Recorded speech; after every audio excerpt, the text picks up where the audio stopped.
सबसे पहले आप सभी स्टूडेंट्स को मेरा नमस्कार, गुड मॉर्निंग। मैं doctor Kalpana Guha, department of economics HOD, Holi cross women's college Ambikapur से बोल रही हूँ। मैं आपको आज रेंट थ्योरी यानी लगान सिद्धांत के बारे में बताने जा रही हूँ। सबसे पहले हम लगान के कंटेंट्स पर ध्यान देते हैं। जो मैं आज आपके साथ चर्चा करूँगी वो है डेफिनेशन यानी लगान की परिभाषा, लगान किसे कहा जाता है, काइंड्स ऑफ रेंट यानी लगान के प्रकार, थ्योरी ऑफ रेंट लगान के सिद्धांत, जिसमें दो सिद्धांत आपको यहाँ दिखाई दे रहा है। एक है क्लासिकल थ्योरी जिसे हम प्रतिष्ठित सिद्धांत कहते हैं और दूसरा है मॉडर्न थ्योरी या जिसे हम आधुनिक सिद्धांत कहते हैं। तो सबसे पहले मैं ये बताना चाहूँगी कि लगान क्या है और किसे मिलता है। लगान आप ये जानते होंगे कि उत्पत्ति के 5 साधन हैं: भूमि, पूंजी, श्रम, संगठक और साहसी। इसमें जो पहला साधन है जिसके बारे में अभी मैं बताई आपको, भूमि, लैंड जिसे हम कहते हैं, उसका जो पुरस्कार है उसे हम लगान कहते हैं। यानी भूमिपति को भूमि के प्रयोग के बदले जो कीमत दिया जाता है उसे हम लगान कहते हैं। ये लगान आता कहाँ है? आपके मन में ये प्रश्न आ रहा होगा। तो जो वितरण का सिद्धांत है, थ्योरी ऑफ डिस्ट्रीब्यूशन, उसमें हम लोग ये देखे थे जो राष्ट्रीय आय है, हमारा जो नेशनल इनकम है, उस राष्ट्रीय आय से ही हम साधनों को पुरस्कृत करते हैं। तो भूमिपति को राष्ट्रीय आय का जो भाग मिलता है उसे हम लगान कहते हैं। लगान के लिए सबसे पहले जो ब्रिटिश अर्थशास्त्री हैं डेविड रिकार्डो, इन्होंने जो है ये क्लासिकल इकोनॉमिस्ट के नाम से जाने जाते हैं, इन्होंने ही सबसे पहले इसके बारे में बतलाया था। उनका कहना था भूमि की उपज का वह भाग जो भूमिपति को भूमि के मौलिक और अविनाशी शक्तियों के प्रयोग के बदले में दिया जाता है उसे हम लगान कहते हैं।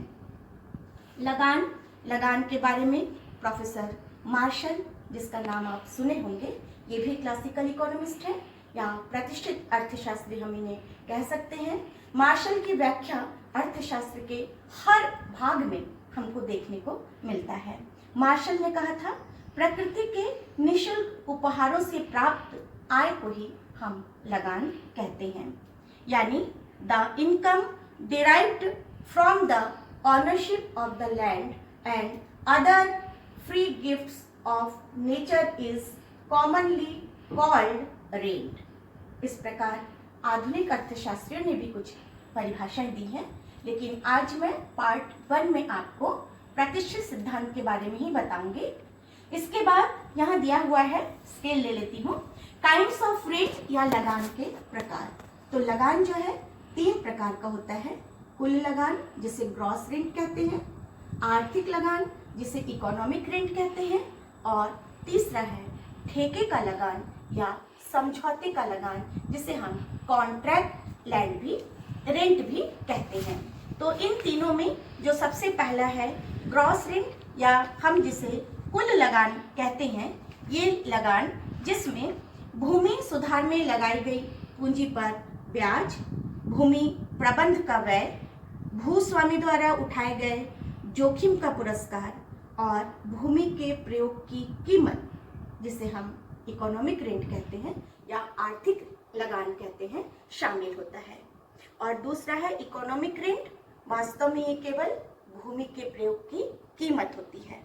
और तीसरा जिसे हम प्रसंविदा लगान या हम उसे समझौते का लगान या कॉन्ट्रैक्ट रेंट भी कहते हैं। इस कॉन्ट्रैक्ट रेंट के अंतर्गत भूस्वामी यानी कि जो मालिक है, जमीन जिसका है वो, और जो काश्तकार है, काश्तकार मतलब होता है फार्मर, इन दोनों के बीच आपसी समझौते के द्वारा जब लगान निर्धारित होता है तो हम उसे कहते हैं ठेके का लगान या समझौते का लगान।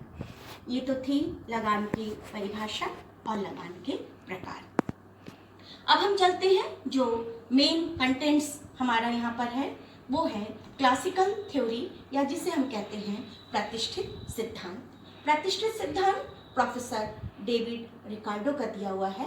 उन्होंने कहा है भूमि की मौलिक और अविनाशी शक्तियों के प्रयोग के बदले भूस्वामी को जो पुरस्कार मिलता है उसे ही लगान कहते हैं। उन्होंने लगान की व्याख्या 3 आधार पर की है।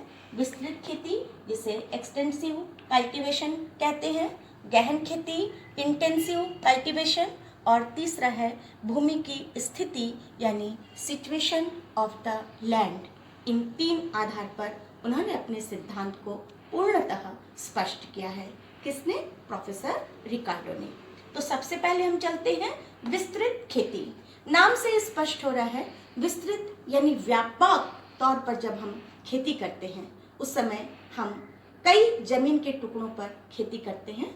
और खेती करते समय रिकार्डो ने ये कहा था, ये एक ऐसे क्षेत्र का उदाहरण यदि हम लें जहाँ पर कि बहुत थोड़ी सी आबादी है, एक द्वीप है, हम यदि वहाँ पर हम उसके अध्ययन करना चाहें तो वहाँ पर बहुत थोड़ी सी जनसंख्या है, तो जो सबसे श्रेष्ठ भूमि है हमने उस पर खेती किया तो निश्चित ही उपज अच्छी मिलेगी।